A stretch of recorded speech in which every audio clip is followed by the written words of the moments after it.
Okay, here I just want to go over a couple things that I might have missed in some of the other videos I made.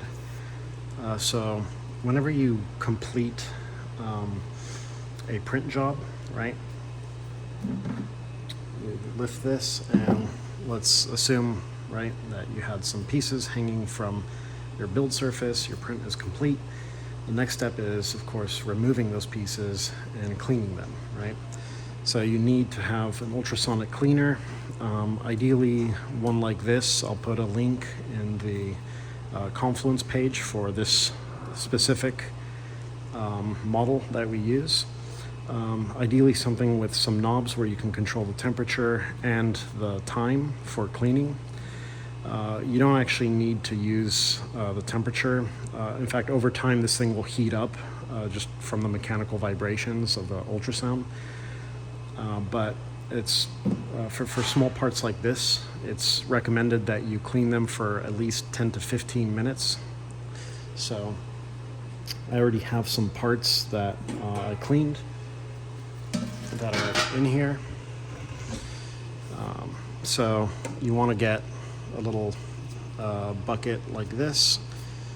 So instead of having to like sift through this cleaner and try and pick up your pieces and make a mess, something like this, like a sieve or a sieve, you can just go in and scoop all your parts out. Okay.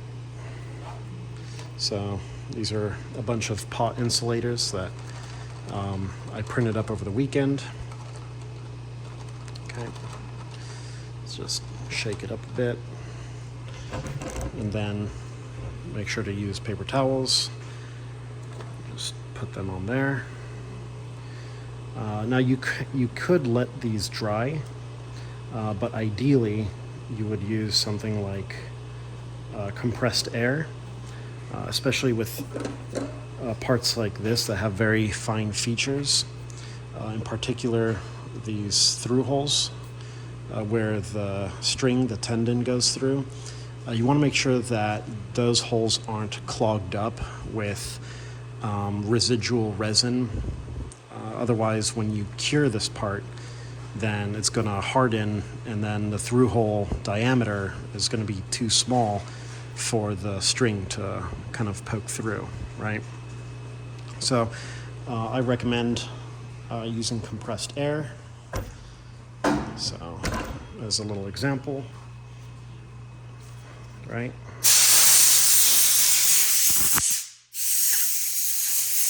You want to get as much alcohol and residual resin off of this part, and then just blasting air through those holes helps ensure that you don't have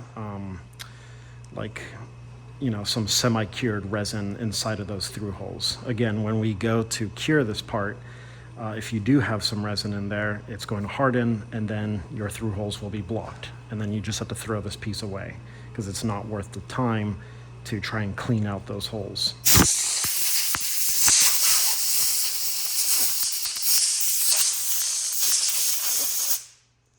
Okay. So now that you printed out this part, you're going to want to cure it. You're going to want to use one of these cure boxes. Okay. So make sure it's hooked up.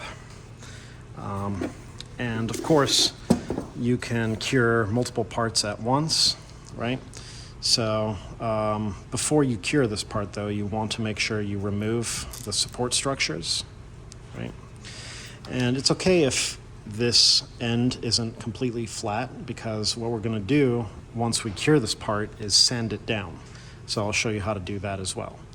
So of course you're going to want to do this for all the parts that you print, because you can run batch jobs, and what's nice about the SLA printer is that it prints in parallel, right? So you can, I think with the provided files that I posted on Confluence, you can print up to 8 of these at one time on a Mars printer. Obviously with a Saturn printer, you can print many more.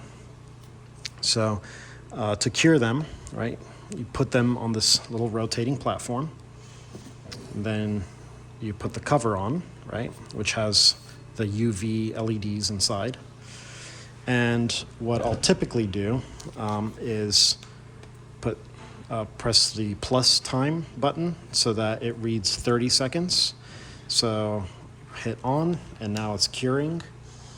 And you want to do around 30 seconds per side. If you overcure these parts, then they can become a bit brittle, and then they crack more easily.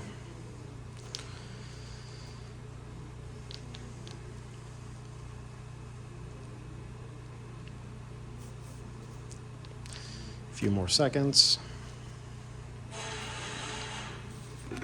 Okay, so now you flip all the parts on this platform to the other side, put the cover on, another 30 seconds.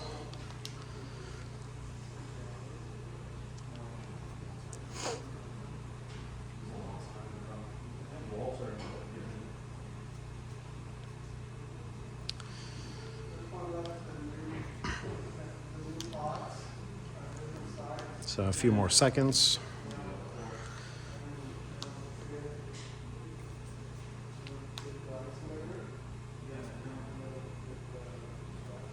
Okay, so now this part is cured, so we want to clean it up a bit, and we can do so by sanding the bottom.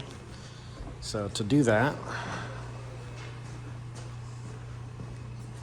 you just take some sandpaper, fix it to some hard flat surface, and then pressing down but not too hard so you don't end up breaking the part, you do these figure eights, and you just press and move it in a figure eight fashion.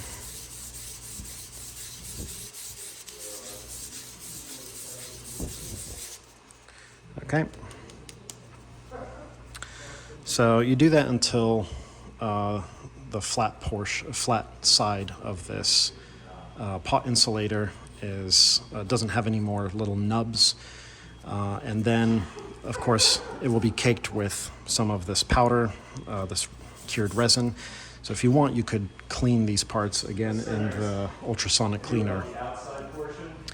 And then of course make sure to use a vacuum to clean this mess up, otherwise it can get everywhere. So yeah, and that's how you end up with a complete pot insulator part.